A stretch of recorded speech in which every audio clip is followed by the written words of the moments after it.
Muy buenas tardes a todos y a todas. Mi nombre es Alejandro Urizar, soy el especialista en financiamiento político electoral de las misiones de observación electoral de la OEA y también he tenido a cargo la implementación de la metodología para observar el acceso a medios de comunicación. En realidad es un gusto estar acá con ustedes para responder las preguntas que formularon. Dos aclaraciones antes de comenzar y con el ánimo de aprovechar el tiempo. La primera de ellas es, lamentablemente no voy a responder sobre casos específicos, es decir, hay muchas preguntas que se hacen sobre sistemas de financiamiento particulares de países específicos. Esas no las voy a responder, sin embargo voy a dar elementos de respuesta en las preguntas generales. La segunda aclaración es que muchas preguntas se repiten, entonces las he tratado de agrupar de tal manera que pueda dar la mayor cantidad de elementos a las dudas que ustedes han planteado. Vamos a comenzar con la metodología para observar los sistemas de financiamiento y las preguntas que nos han planteado. Hay una serie de preguntas que están relacionadas con aspectos procedimentales de la implementación de la metodología y he decidido comenzar por ellas porque de alguna manera son la base para responder las otras preguntas relacionadas con el contenido de la implementación de la metodología. La primera de ellas está relacionada con los tiempos de las misiones de observación electoral y los tiempos para observar un sistema de financiamiento. En efecto, hay que aclarar en inicio de que los sistemas de financiamiento de campañas están vinculados a los sistemas permanentes de financiamiento de los partidos políticos. Un análisis integral nos obliga, en consecuencia, a analizar cuáles son las reglas y las prácticas en materia de financiamiento permanente, es decir, entre periodos de campaña, y su efecto o su impacto sobre el financiamiento propiamente de las campañas de los partidos. Lamentablemente las misiones de observación electoral tienen un tiempo definido, como ustedes ya lo habrán estudiado en otros módulos. Nosotros participamos o nos desplegamos en el país anfitrión en la medida en que nos hacen una invitación por parte del Estado miembro y a veces esa invitación no nos da el suficiente tiempo para analizar integralmente los sistemas de financiamiento. Es una limitante, sí, de la observación del financiamiento político, pero tratamos de solventar esa limitante mediante trabajo de escritorio previo al despliegue de la misión. Como ustedes habrán leído en el manual, el estudio previo no se limita a analizar única y exclusivamente lo que sucede en esa elección, sino incluso está incluido en ese informe datos sobre cómo el sistema de funcionamiento de financiamiento operó en la práctica en la elección anterior y si han habido algunas reformas. Eso no implica que siga siendo una limitante, insisto, el hecho de los tiempos de la misión de observación electoral para observar de manera integral un sistema de financiamiento, pero está claro que nos enfocamos en el sistema de campañas electorales. Respecto a la calidad de la información, hay una pregunta muy interesante. Una de las fuentes de información cuando observamos los sistemas de financiamiento son los partidos políticos y alguien pregunta sobre la veracidad o no de esa información. Aquí hay que aclarar dos cosas importantes. Nosotros no evaluamos la calidad de la información. Esa es una tarea que le corresponde al órgano electoral fundamentalmente o a la unidad específica dentro del órgano electoral encargada de esa tarea. Sin embargo, lo que sí evaluamos es la cantidad de acceso a esa información que existe. Por supuesto, estamos hablando de dos niveles de análisis o de observación distinta. En algunos países ni siquiera existen normas para que los partidos publiquen esa información. Entonces esos países obviamente quedarían rezagados en materia de transparencia desde la perspectiva del financiamiento.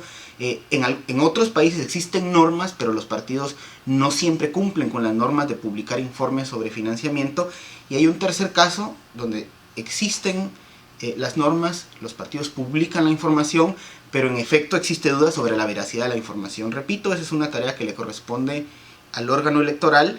Sin embargo, a pesar de que no podemos evaluar la calidad de la información que nos están dando, sí podemos evaluar el acceso al menos a un mínimo de información en unos países con respecto a otros.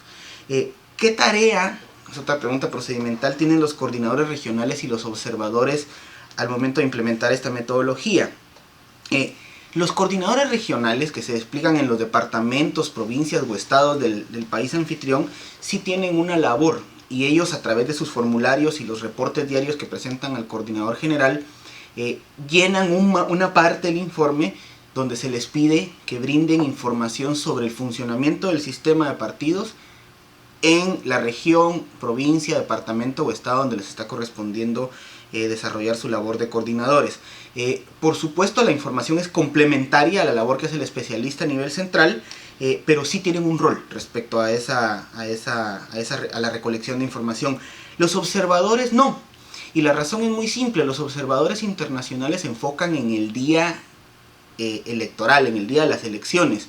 Y este es un tema que difícilmente se puede ver el día de las elecciones. De hecho, la mayoría de aspectos que pueden afectar la equidad o la transparencia de los sistemas de financiamiento suceden antes del día de la elección, como por ejemplo el momento en el que se entrega el financiamiento, el momento de entrega de los reportes, las sanciones que se aplican ante la violación de límites en algunos países. Entonces, la realidad es que el observador propiamente dicho tiene pocas funciones que cumplir en materia de observación del financiamiento político. Hay otros aspectos relacionados con el control gubernamental. Como bien sabemos, ustedes que conocen los sistemas de financiamiento de sus países, muchos reportes de financiamiento se entregan después de las elecciones. Y una pregunta precisamente cuestiona sobre si nosotros esperamos a recibir esos reportes. De nuevo, el tiempo de la emisión está limitado por una metodología más general que ustedes ya conocieron, y nosotros después de acontecido el día de las elecciones tenemos un periodo de entre 2 o 3 meses para presentar nuestros informes ante el Consejo Permanente de la OEA. ¿Qué estoy diciendo con esto? Si los reportes de control de gasto superan ese límite según el cual nosotros tenemos que presentar nuestro reporte, nuestro informe ante el Consejo Permanente, lamentablemente no esperamos a que se presenten los informes de control de gasto. Cuando ese periodo, ese límite de tiempo de presentación de los informes de control de gasto es inferior al momento en el que nosotros presentamos los reportes ante el Consejo Permanente de la OEA, pues incorporamos la presentación de los informes, así como la cantidad o la calidad de la información otorgada a través de esos reportes. Y por último, tengo otra pregunta acá relacionada con la selección de los especialistas de distintas metodologías, incluyendo los de financiamiento y los de medios de comunicación. A diferencia de los observadores y de los coordinadores, los especialistas regularmente son personas, como su nombre lo indica, con experiencia comprobada en las áreas temáticas a observar.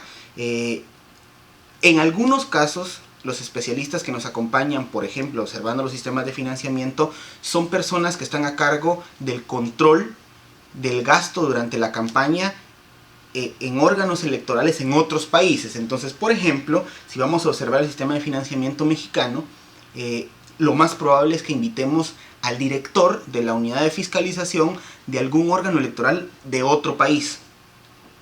Consecuentemente, a veces el encargado, por ejemplo, del financiamiento público o del control del financiamiento privado en México es invitado a la misión de observación de otro país. Eso tiene dos propósitos: uno, garantizar que los especialistas conozcan en efecto cómo y las mejores maneras de observar el sistema de financiamiento por un lado, y por otro lado crear una especie de capacidad instalada intergubernamental entre los órganos encargados de fiscalizar el financiamiento y de organizar las elecciones en los distintos países. Esas son las preguntas relacionadas con la parte procedimental de la metodología. Y ahora tenemos otras preguntas específicas relacionadas con la implementación de la metodología o con asuntos de contenido de los sistemas de financiamiento político en América Latina. Voy a ir con un relativo orden. Voy a hablar primero de aquellas preguntas relacionadas con la equidad y luego aquellas preguntas relacionadas con la transparencia de los sistemas de financiamiento. Una pregunta muy simple, y trato de comenzar con las más simples, es respecto a los disparadores, que se pregunta qué son los disparadores del gasto en una campaña electoral. El manual lo explica, pero lo voy a explicar acá de otra manera más simple. Normalmente, si uno toma el presupuesto o un informe de gasto de campaña de un partido político, va a descubrir que hay rubros que ocupan un alto porcentaje del gasto de campaña. Normalmente, esos rubros suelen concentrarse, ese gasto suele concentrarse en los gastos de televisión y medios de comunicación. los gastos en medios de comunicación, específicamente los gastos en televisión. Sin embargo, no es así en todos los lugares. Por ejemplo, hay otros países donde por razones específicas de la estructura de medios de comunicación, el gasto se concentra, por ejemplo, en movilizaciones. O en otros países el gasto se concentra en anuncios por radio, o en otros países el gasto se concentra en otro rubro, en dependencia del contexto y las condiciones específicas de cada país. ¿Por qué se dice o se presume que es mejor controlar los disparadores? Porque el control gubernamental se centra sobre, primero, el foco de gasto, que es lo más importante, y segundo, es más fácil controlar solo un rubro de gasto que todos los rubros de gasto. Luego, más adelante, se pregunta si existen modelos de control de medios de comunicación en América Latina, y aquí voy a unir esta pregunta con la anterior. Considerando que en la mayoría de casos en América Latina el disparador de gasto, es decir, el rubro donde más se gasta en una campaña es el pago de anuncios en televisión en particular y en general en medios de comunicación, algunos países han ensayado el modelo de prohibir la contratación directa de medios de comunicación para la campaña política, y ellos, los estados, a través de un conjunto de normas y de regulaciones, son los que distribuyen el tiempo para hacer campaña a los partidos políticos. Tenemos casos muy diversos y ustedes podrían estudiarlos a detalle, dentro de los cuales yo incluiría en principio Chile y Brasil, que fueron los pioneros en la materia. Luego, en el 2007, la reforma en México produjo un modelo muy interesante, que de alguna manera se difundió en América Latina, y luego países como Ecuador o Argentina adoptaron el mismo modelo. Insisto, modelos que prohíben la contratación directa de tiempo y espacio para propaganda por parte de los partidos políticos, pero como compensación el Estado les otorga directa o indirectamente tiempo y espacio en medios de comunicación. El Estado se convierte en administrador, se evita que el disparador de gasto en efecto genere ese efecto de disparo y por tanto aumenten los gastos de las campañas, y al mismo tiempo se ensaya o se implementa un modelo de control más o menos eficiente por parte del Estado. Se habla en materia de financiamiento que existe tanto financiamiento público como financiamiento privado. Ustedes lo pudieron leer en el manual, y una de las preguntas se refiere a aquel financiamiento privado que no aparece registrado en la contabilidad de los partidos. Hay una analogía que a mí siempre me gusta tomar en cuenta cuando se habla de los sistemas de financiamiento, y es la siguiente. Se dice que los sistemas de financiamiento funcionan sobre la base de una analogía con la ley de la hidráulica, es decir, el agua siempre va a fluir. Partamos de ese principio, el dinero siempre va a fluir del sector privado, de la sociedad y de distintos sectores hacia los partidos políticos. ¿Por qué? Porque es una manera de incidir en la política. Financiar las campañas es una manera de concretar o de tratar de perpetuar intereses a través del financiamiento de campañas y de alguna manera de la incidencia sobre la cosa pública. En consecuencia, es prácticamente imposible creer que el dinero que viene de la sociedad hacia los partidos va a dejar de fluir. Y cuando se ponen reglas para controlar ese flujo de recursos, lo que sucede es que, como en la ley de la hidráulica, el dinero busca maneras de llegar al partido político. El financiamiento en especies, de alguna manera, es reflejo de ese fenómeno. Es decir, es más difícil controlar una donación en especies, digamos, por ejemplo, 1000 playeras o camisetas para hacer propaganda electoral, que de una donación en efectivo. Algunos países lo que han ensayado son sistemas de contabilidad donde se incluyen las donaciones en especie en la contabilidad y se calcula el monto a precio de mercado. Es decir, regresemos al ejemplo de las camisetas. Si fueron 1000 camisetas o 1000 playeras, esas 1000 camisetas se contabiliza su costo a precio de mercado y se ingresa dentro de la contabilidad del partido. Repito, haciendo una analogía con la ley de la hidráulica, es probable que en algunos países ese modelo sea más exitoso que en otros. Sin embargo, si bien siempre el agua va a fluir, los sistemas de financiamiento lo que buscan es encauzar el agua, es decir, por lo menos que todos sepamos por dónde está pasando ese dinero. Luego hay otras preguntas siempre relacionadas con el financiamiento, con la parte de financiamiento y equidad, y una de ellas sobre las personas naturales o jurídicas o de derecho privado. Eso es un tema muy controversial. Ustedes podrán haber leído en el manual que nosotros evaluamos las prohibiciones o no que existen a ciertas fuentes de financiamiento, y en algunos países las fuentes de financiamiento privadas provenientes de personas jurídicas o colectivas no están permitidas. El argumento en esos países es que el derecho a financiar un partido es una extensión del derecho al voto. Es decir, yo participo como votante y extiendo ese derecho a participar como votante financiando al partido de mi predilección.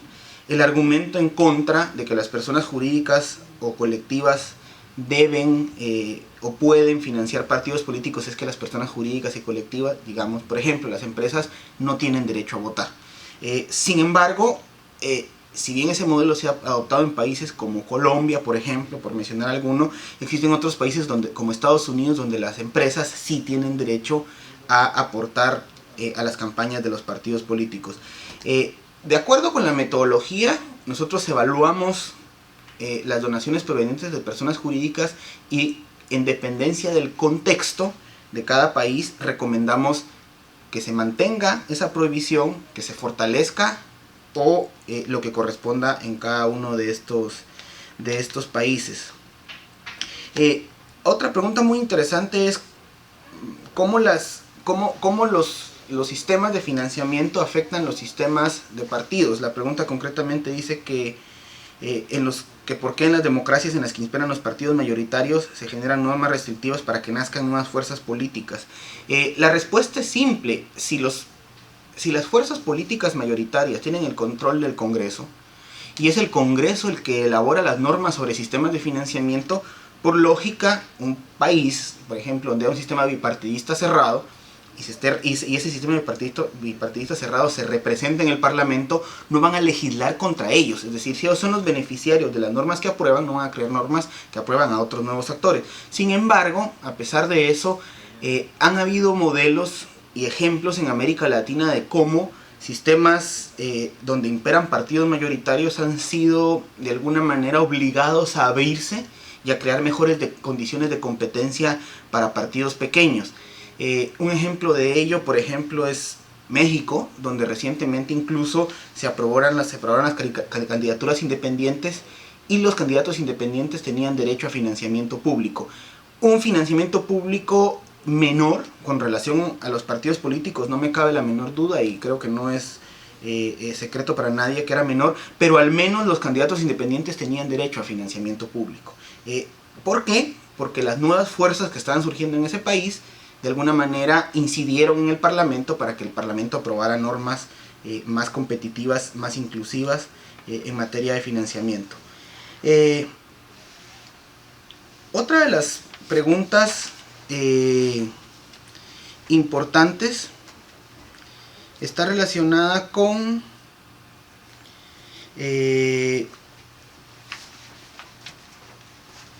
las recomendaciones. Las misiones de observación electoral elaboran un conjunto de recomendaciones en distintas materias. Precisamente una de ellas es financiamiento político. Como ustedes pudieron ver en la metodología, nosotros lo que evaluamos es la equidad y la transparencia. Entonces, si el sistema, de acuerdo con los indicadores y las variables que define el manual, es más o menos transparente, nosotros dentro de nuestros informes y comunicados de prensa recomendamos hacer ciertos ajustes. La implementación de estas recomendaciones es tarea, obviamente, de las autoridades internas de cada país. Como su mismo nombre lo indica, nosotros sugerimos, recomendamos hacer algunos ajustes, y en algunos casos esos son tomados en cuenta, en otros no. Nosotros tratamos de darle seguimiento a las recomendaciones. De hecho, en los últimos años hemos implementado visitas posteriores a la misión de observación electoral, es decir, después de que sucedieron las elecciones, para que a través de esas visitas podamos evaluar si las recomendaciones fueron consideradas o no, presentárselas a los actores claves, y en algunos casos hemos sido escuchados, y en algunos casos las recomendaciones en materia de financiamiento han sido implementadas. Se pregunta sobre los países en los cuales se suspendió el financiamiento electoral. Y hay otra pregunta relacionada también con eso, sobre cuántos países en América Latina cuentan con financiamiento público y cuántos problemas técnicos. Ya. Entonces estaba explicando que la muestra tiene que tener por lo menos un medio de comunicación estatal, uno o más medios de comunicación privados, uno o más medios de los 3 tipos de medios que evaluamos: radio, prensa y televisión, y en dependencia del tamaño de la muestra, así va a ser la cantidad de medios que incluimos. Siempre relacionado con la cobertura de la metodología de medios, preguntan si observamos los afiches de campaña, tanto fijos como móviles, u otros medios de campaña como los espectaculares, o los mupis, o las vallas, o las gigantografías. Y la respuesta es no. Lamentablemente no evaluamos esos medios. Como la metodología lo indica, evaluamos solo radio, prensa y televisión. Podría decirse de una perspectiva amplia que no evaluar la propaganda callejera o la propaganda en vallas publicitarias deja fuera un amplio espectro de la propaganda electoral, y posiblemente sea cierto. Sin embargo, acá hay una limitación, y es una limitación presupuestaria. Hacer un monitoreo, aún así segmentado y a través de una muestra de las vallas publicitarias en el país o los países anfitriones que nos invitan a observar elecciones, es algo que está fuera de nuestros alcances financieros y logísticos. En algunos países, y eso es importante mencionarlo, existen organizaciones de sociedad civil que hacen ese monitoreo de vallas. Entonces nosotros, en la medida de lo posible, cuando la información es de calidad, utilizamos ese monitoreo para complementar nuestro análisis. Pero es importante aclarar que como misión no tenemos ni los recursos ni la capacidad para hacer un monitoreo de vallas publicitarias. Otra pregunta relacionada con el monitoreo de medios es cómo hacemos para capturar las noticias, y también otras personas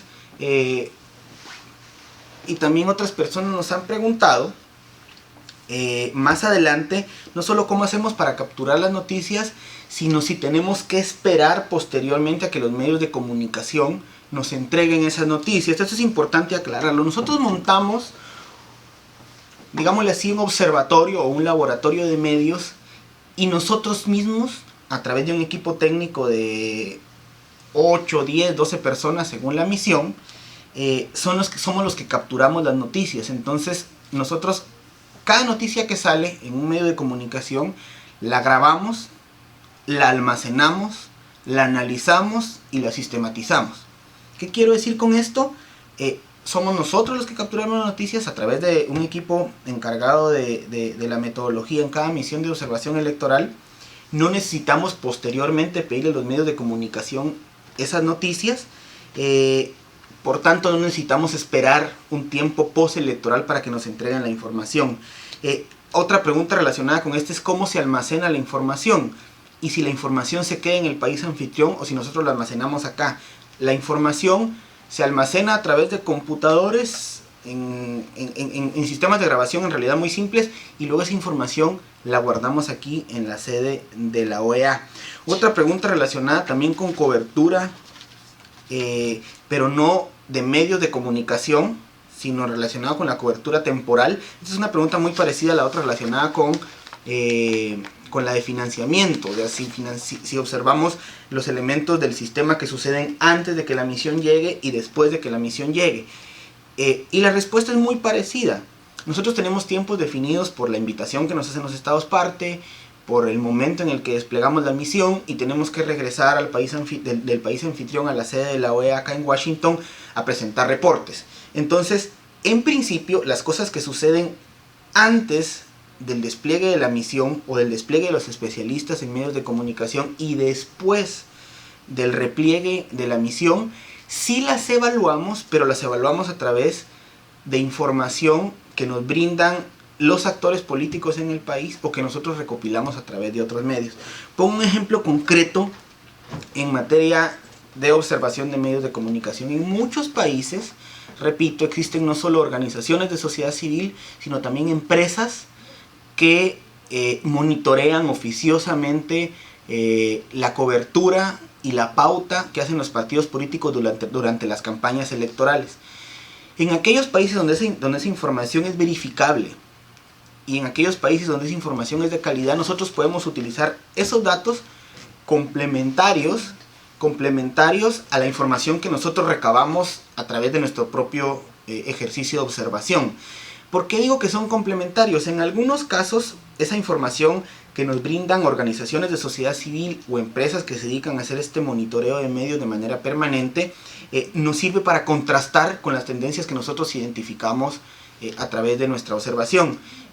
Imaginémonos un caso hipotético en el cual la concentración de propaganda del partido A esté claramente acumulada en el medio C, y ese medio es de propiedad estatal, por ejemplo, y el partido que está haciendo la propaganda es el partido en el gobierno. Ahí hay una clara tendencia. O sea, la tendencia es, en este caso hipotético, es de que el partido en el gobierno está haciendo uso del canal estatal para publicitar su plataforma política. La información que nos brinda sociedad civil o las empresas que hacen monitoreo permanente, lo que nos permite es corroborar si la tendencia que nosotros descubrimos a través del periodo de tiempo en el cual lo observamos y la muestra que seleccionamos se confirma o no de manera previa al periodo en que nosotros observamos y posterior al que observamos. En estos casos, esa información complementaria es bastante útil. Otra pregunta relacionada siempre con cobertura, y esa es una pregunta muy interesante, está relacionada con que si cubrimos medios de comunicación en otros idiomas, como idiomas indígenas o idiomas afrodescendientes. La verdad, voy a ser muy honesto con mi respuesta, es que no lo hemos hecho, y la razón es también la misma, y es la capacidad. No tenemos la capacidad de cubrir a ese nivel de detalle todos los medios de comunicación a nivel nacional. Y como les dije, tenemos variables. Entonces, si una de las variables es cobertura y otra de las variables es tipo de propiedad, a veces incluimos medios de comunicación que tienen cobertura nacional, y no siempre podemos incluir todos los medios que nos gustaría por razones financieras o por razones de la misma muestra que tenemos. Otra pregunta muy relacionada con eso es si incluimos medios de propiedad comunitaria. Y de nuevo, menciono las variables. Los medios de propiedad comunitaria tienen un rol protagónico en elecciones de alcalde, por ejemplo, o elecciones locales o elecciones de consejos departamentales. Pero la incidencia que una radio comunitaria, eso también hay que evaluar los distintos tipos de radio comunitaria que existen en el país, la incidencia que una radio comunitaria puede tener en la votación a nivel nacional, en dependencia de su alcance, va a ser distinta. Entonces, en esos casos, priorizamos los medios de comunicación que tienen cobertura nacional, porque así nuestra muestra va a tener mayor validez y mayor rigurosidad. Luego preguntan sobre las recomendaciones más habituales en materia de medios de comunicación. En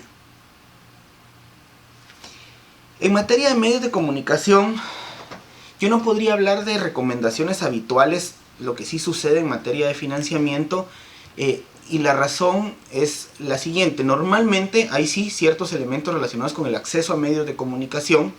No todos los partidos políticos tienen el mismo acceso, y tal vez una recomendación que, aunque no es habitual, se ha visibilizado en algunos países, es el establecimiento de reglas, por ejemplo, para garantizar el acceso mínimo o un piso mínimo de participación en materia de acceso a medios de comunicación para todos los partidos políticos. Esto está muy vinculado con el sistema de financiamiento, en tanto se considera que el tiempo o espacio que los estados le otorgan a los partidos políticos para que hagan su campaña es parte del financiamiento público indirecto. Y repito, en algunos países se han implementado estas normas, mientras que en otros no.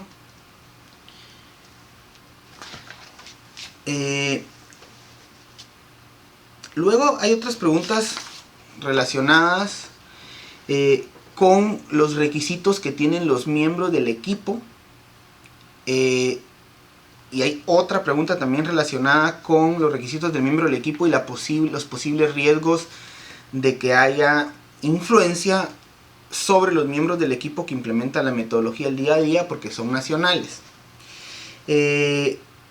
Aquí quiero ser muy enfático. Si bien las personas que implementan la metodología en el día a día son nacionales, todo el resto del equipo es internacional. Y el control de calidad de la información, la sistematización de la información, el análisis de la información está siempre a cargo de un especialista del Departamento para la Cooperación y Observación Electoral, lo que a nuestro criterio reduce ese riesgo al mínimo. Sin embargo, también es importante aclarar que las personas que son contratadas para hacer este monitoreo de medios, que son nacionales en el país anfitrión, pasan por un proceso de selección muy riguroso que incluye, por ejemplo, verificar que no tengan vínculos partidistas y verificar que no tengan vínculos con medios de comunicación. De hecho, ellos firman un acuerdo donde dejan claramente establecido que no tienen conflictos de interés con relación a la misión. Y esa es una manera que nosotros tenemos para reducir ese impacto. Luego tenemos otras preguntas, y aquí ya el tiempo me está apremiando, relacionadas con, por ejemplo, los medios de comunicación y la relación entre medios de comunicación, sector privado, es decir, con la estructura de propiedad de los medios de comunicación. Como decía anteriormente, financiar una campaña política es la expresión de un interés legítimo. El problema, digamos, o lo que trata de evitar tanto la metodología de financiamiento como la metodología de medios, es que la expresión de ese interés legítimo provoque una inequidad insalvable en la competencia electoral. En ese sentido, en efecto, los empresarios, que a la vez son dueños de comunicación, me imagino que a través de las herramientas que el sistema les da o les permite, van a tratar de incidir en la competencia electoral. De la misma manera, los actores políticos que están en el gobierno tratan de incidir en la competencia electoral a través del margen de maniobra que tienen para manejar los medios estatales. Sobre esa base, o considerando eso como un presupuesto fundamental, es precisamente que ambas metodologías tratan de evaluar cuando la estructura de propiedad y el acceso a medios afecta la competencia electoral, por un lado, y por otro lado, cuando la relación o la falta de normas entre el partido de gobierno y los medios estatales producen el mismo efecto, es decir, de inequidad en la competencia electoral. Esta pregunta o esta respuesta es atinente para ir cerrando, porque si bien es cierto que los sistemas de financiamiento político y los sistemas de acceso a medio sufren en América Latina aún de ciertas inequidades, yo me atrevería a decir que en los últimos 10 años ha habido un esfuerzo denodado por parte de organismos internacionales, particularmente de las misiones de observación electoral, de actores políticos a nivel local, partidos o líderes de distinta índole y cuño, y organizaciones de sociedad civil, que han producido como efecto, digamos, todo ese esfuerzo conjunto, una serie de regulaciones, estudios, prácticas que van más orientados precisamente a evitar esas inequidades. Definitivamente nos falta un camino que recorrer, pero creo que con el esfuerzo conjunto de todos estos actores que mencioné y otros más, está América Latina encauzada en un camino donde posiblemente se vaya construyendo poco a poco mejores condiciones de equidad en la competencia. Muchas gracias.